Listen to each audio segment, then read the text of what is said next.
Polytechnic যিসকল ছাত্ৰীয়ে first ৰাউণ্ডত নাইবা ছেকেণ্ড ৰাউণ্ডত এলটমেণ্ট পোৱা নাছিলে, থাৰ্ড ৰাউণ্ডৰ অপেক্ষা কৰি আছিলে আৰু ফাৰ্ষ্ট ৰাউণ্ড নাইবা ছেকেণ্ড ৰাউণ্ড আপগ্ৰেডেশ্যন কৰিছিলে। তো তেওঁলোকৰ ইতিমধ্যে ৰিজাল্টটো পাব্লিছ কৰিছে। তো এইটো ভিডিঅ'ত আপোনালোকৰ আলোচনা কৰিম যে আপোনালোকে ৰিজাল্টটো কেনেকৈ চেক কৰিব আৰু যি ইয়াতে যে একচেপ্ট কৰিব লাগে মেণ্ডাটৰী অপশ্যন হয় এইটো আপোনালোকে কেনেকৈ একচেপ্ট কৰিব আৰু আণ্ডাৰ ৰিভিউ এট কলেজ এই গোটেইখিনি আপোনালোকে দেখিবলৈ চেষ্টা কৰিম। এইটো ভিডিঅ'টো সম্পূৰ্ণ কৰি চাই থাকিব। তো আপোনালোকে প্ৰথমতে এই লিংকটোলৈ আহিব লাগিব। ডিছক্ৰিপশ্যনত মই লিংকটো দি দিছোঁ। 3 লাইনত ক্লিক কৰিব আৰু ইয়াৰ পিছত আপোনালোকে লগইন বাটনত ক্লিক কৰিব। লগইন বাটনত ক্লিক কৰি আপোনালোকে ইয়াতে ইমেইল আইডি পাছৱৰ্ড আৰু কেপচাটো দি আপোনালোকে লগইন কৰিব। সো এইখিনি হৈ যোৱাৰ পিছত আপোনালোকে লগইন বাটনত ক্লিক কৰিব। লগইন বাটনত যেতিয়া ক্লিক কৰি দিব এইটো লগইন হৈ যাব। কিন্তু আপোনালোকে দেখিবলৈ পাব ইয়াত চাওক click here to view cheat allegation.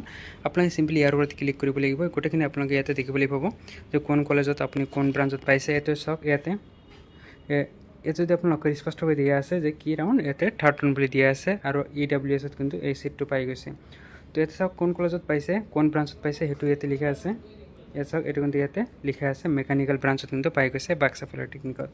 তো চিম্পলি আপোনাক কি কৰিব লাগিব ইয়াৰ পিছত আপোনাৰ চাওক চিট যিটো একচেপ্ট এলিগেশ্যন বুলি দিয়া আছে এই একচেপ্ট এলিগেশ্যন বটনত আপোনালোকে কি কৰিব লাগিব ক্লিক কৰিব লাগিব।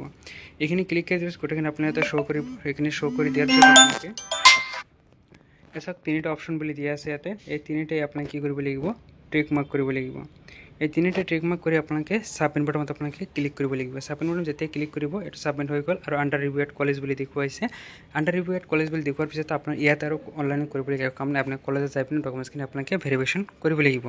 তো ইয়াৰ পিছত কথাটো কোৱা হৈছে যিসকলে আপগ্ৰেডেশ্যন কৰিছে তেওঁলোকৰো ৰিজাল্ট এনেকৈ শ্ব' কৰিছে। তেওঁলোকে ইয়াতে চেক কৰিলে পাই যাব ফাৰ্ষ্ট ৰাউণ্ড নাইবা ছেকেণ্ড ৰাউণ্ডত যদি আপুনি আপগ্ৰেডেশ্যন কৰিছিল তেনেহ'লে চেক কৰিব আপোনাৰ নামটো সম্ভৱ আহি গৈছে। তো ইয়াৰ পিছত আপোনালোকে ক'ব বিচাৰিছোঁ যিসকলে এলটমেণ্ট পোৱা নাই চাওক বহুতে কিন্তু এলটমেণ্ট পোৱা নাই তেওঁলোকে স্পটৰ কাৰণে সাজু হৈ থাকিব লাগিব যে যেতিয়া স্পট হ'ব তেতিয়া তেওঁলোকে কলেজত যাই পিনে এডমিশ্যন ল'ব লাগিব। ইয়াৰ কাৰণে কি গাইডলাইন থাকিব এলিজিবিলিটি গাইডলাইন কি হয় সেইটো মই নেক্সট ভিডিঅ'ত আপোনালোক আলোচনা কৰিম।